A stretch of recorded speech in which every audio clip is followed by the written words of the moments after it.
We all know what it's like when someone we love in our lives dies, especially when it comes to our pets. It can leave us with a variety of feelings such as sadness, anger, loneliness, feeling scared, abandoned, etc. More than just feelings, a loss in our lives from a death can leave an empty space in both our hearts and in our lives that can be pretty tough to fill. But eventually, we come to find that our special someone who died is still with us in every shape and form, and leaving us with the thought that we will see our loved ones again one day and be together once again. The book that I'm going to be reviewing today deals with the concept of death from a child's perspective, more specifically, a loss of a beloved pet. The book that I'm going to be reviewing today is called The 10th Good Thing About Barney. It was written by Judith Viors, who also wrote the famous children's book Alexander and the Terrible Horrible, No Good Very Bad Day, and illustrated by Eric Blegsbad. The story begins with a nameless boy who serves as our narrator crying. Why is he crying? Because his beloved cat named Barney has passed away recently from unknown causes. The boy had a deep love for Barney, and he cries so much because of this that he can hardly do the things he enjoys doing, such as watching TV and eating. He cries when he goes to bed as well. I must commend the author for doing a good job on setting the tone of the story very solidly from the beginning like this. She clearly captured the feelings of grief very realistically and the effects it has on everyone, especially to kids. And it would really make people feel like nothing really matters anymore and can hardly bring themselves to do anything in their lives at the moment. So good job. The boy's mother comes into his room to put him to bed. She tells him that his family will have a funeral for Barney in the morning. She also tells the boy that he could think of 10 good things to say about Barney at the funeral as well. The boy takes a moment to think. He comes up with 9 good things to say about Barney, and then falls asleep. It's nice that the boy came up with a lot of nice things to say about Barney, but what's going to be the 10th good thing? Well, stay tuned and you'll find out. The next morning, the boy and his parents prepare for Barney's funeral. His mother wraps Barney's body into a yellow scarf. His father buries Barney into the ground next to a tree in the backyard. And the boy's friend / next-door neighbor, a girl named Anne, comes over with some flowers. And with that, the funeral begins. The boy begins to say the good things he thought of about Barney. They are as follows. Barney was brave, smart, funny, and clean, cuddly, and handsome. Only once did he eat a bird. It was sweet to hear him purring in my ear. Sometimes he would sleep on my belly to keep it warm. The boy tells his parents and friend that he will think of a 10th good thing to say about Barney. At the end of Barney's funeral, they sing a song about a pussy willow, as they didn't know any songs about cats. This is certainly a simple but very nice funeral for Barney. I'm sure he would have really appreciated his owners taking the time to honor him and his memory like this. Later on, the boy and Anne sit inside the boy's kitchen where they are given orangey to drink and butter cookies to eat by the boy's mother. Still sad about Barney, the boy gives his cookies to Annie and tells how much he misses Barney. Anne responds to this by telling the boy that Barney is in heaven with cats and angels having a good time.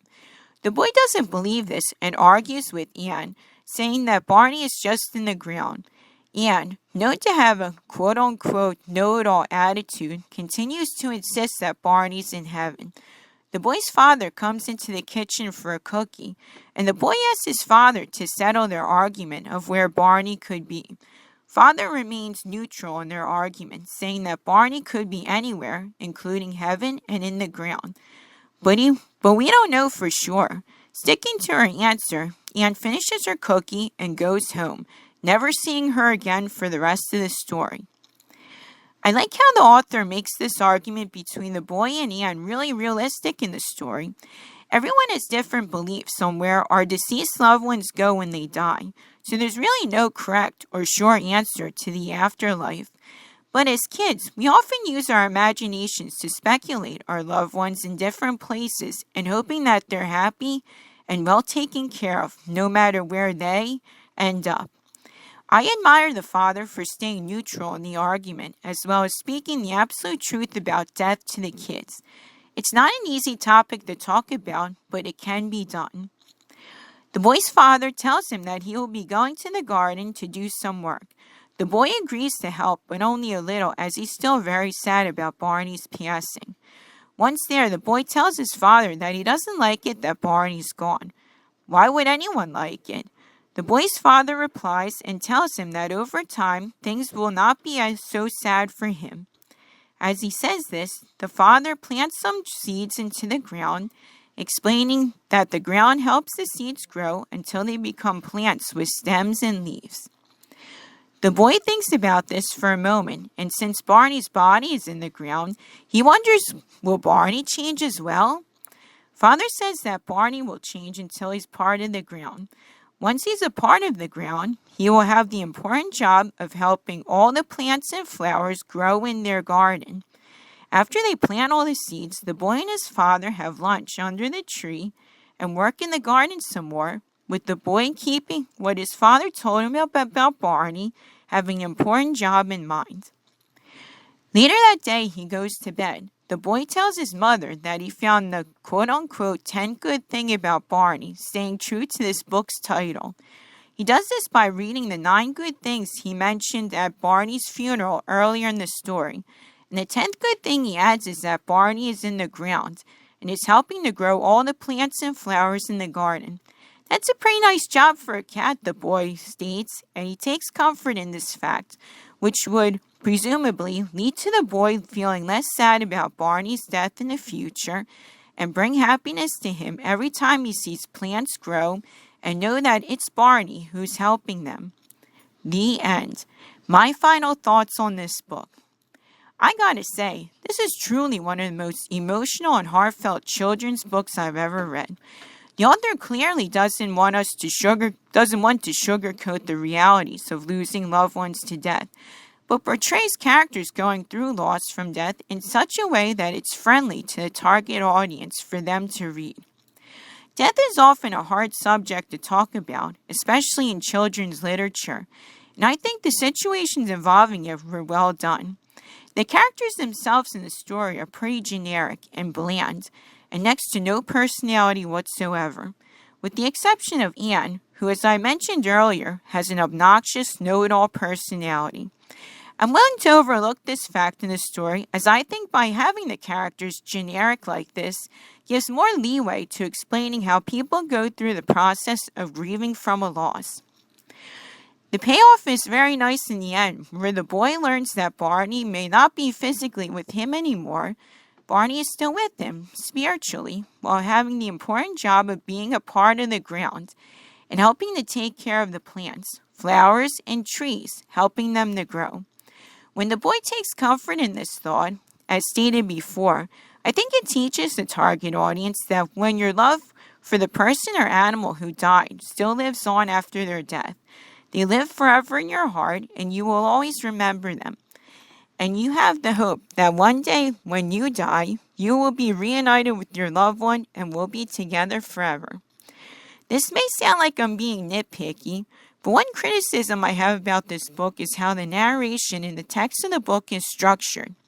At times there is clearly dialogue between the characters, but the author makes no indication of this, due to the fact that there are no quotation marks to separate the dialogue from the narration.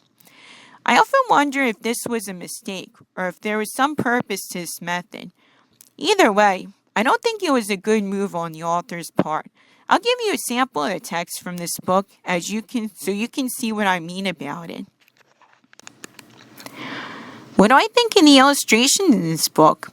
Well, I have to be honest about them. Compared to the illustrations in other books that I've read, they're pretty meh. While they have a good amount of detail to serve their purpose to portray the different scenes in the story, these seem pretty lifeless and minimalist in design. This story is sad at times, so in that regard, they are well done to fit the atmosphere.